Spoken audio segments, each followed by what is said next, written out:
Вълчева, специалист съм по вътрешни болести. Имам докторат в областта на мъжкия стерилитет, който касае зависимостта между ДНК фрагментационния индекс на сперматозоидите и изхода на инвитро процедурите. Работя в инвитро център в андрологична лаборатория и целта на това представяне е да насочим кога мъжете имат проблем с репродуктивните си способности, какви изследвания трябва да бъдат направени и какви са причините, които водят до нарушения в тяхната оплодителна способност. Като цяло дефиницията по отношение проблема с мъжкия стерилитет започва след безполезни опити при непротектирани полови контакти повече от 1 година. Това означава, че не бива да е ползвана контрацепция и съответно не трябва да има медицински причини, които да са възпрепятствали репродукцията през този период. Ако този период е преминал, е редно двойката да потърси помощ, като съветвам това да стане в репродуктивен център, независимо дали се касае за андрологична или за гинекологична диагноза. Широко разпространеното схващане е, че разширените спермограми дават голяма информация по отношение оплодителните способности. Има плюсовете, има и минусите, тъй като много от тези неща не могат да бъдат отразени в една обикновена спермограма. Оттам нататък, ако спермограмата покаже отклонения, би следвало да се направи консултация с уролог и смятам, че това е задължителна стъпка, независимо, че при повечето мъже най-вероятно няма да бъдат открити такива заболявания.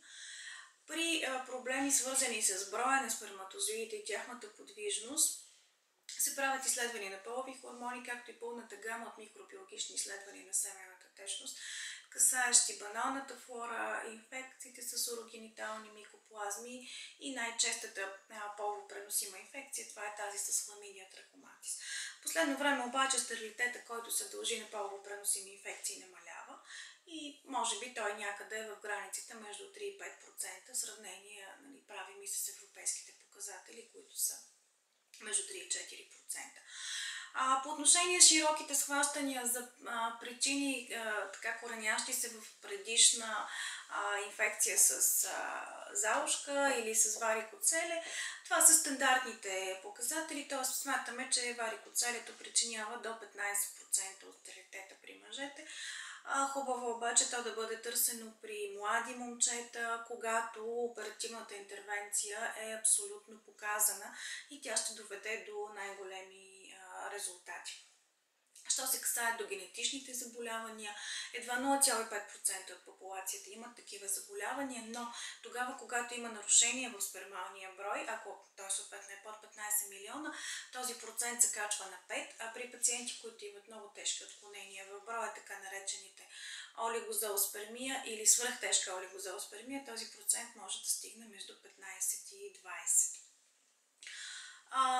По отношение на широкото схващане за мъжкият фактор на стерилитет, трябва да кажа, че има изключително точни показатели и пациентите трябва да бъдат информирани за това, че явна причина, касаеща мъжката репродуктивна способност, е брой на сперматозоидите под 12 милиона, подвижност на сперматозоидите под 32% и морфологията им трябва да бъде под 4%, за да можем да говорим, че тук наистина има сериозна причина от страна на партньора.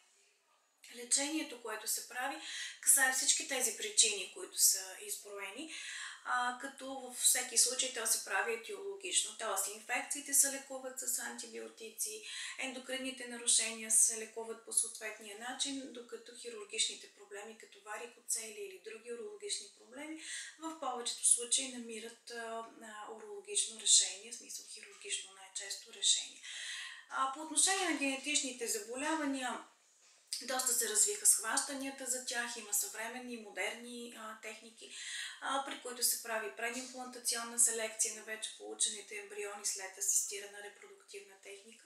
Така че тук също има доста широко развитие.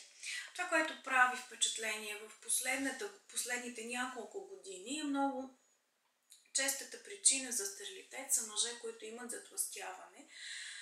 в една или в друга степен, или метаболитен синдром, който вече представлява комбинация с някои от другите заболявания, т.е. те или имат хипертония, или имат нарушен глюкозен толеранс или изявен захарен диабет, подагра, нарушение в липидния профил.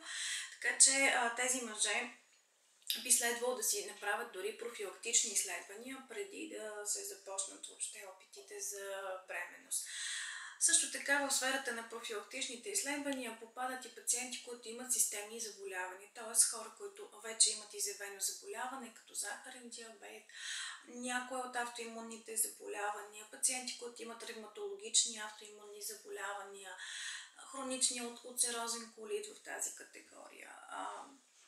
Така че тези пациенти съветвам да започнат да си изследванията предварително, като първото, което се прави е спермограмата с елементарните микробиологични изследвания, т.е. поне хламидия и едно банално изследване на семената течност.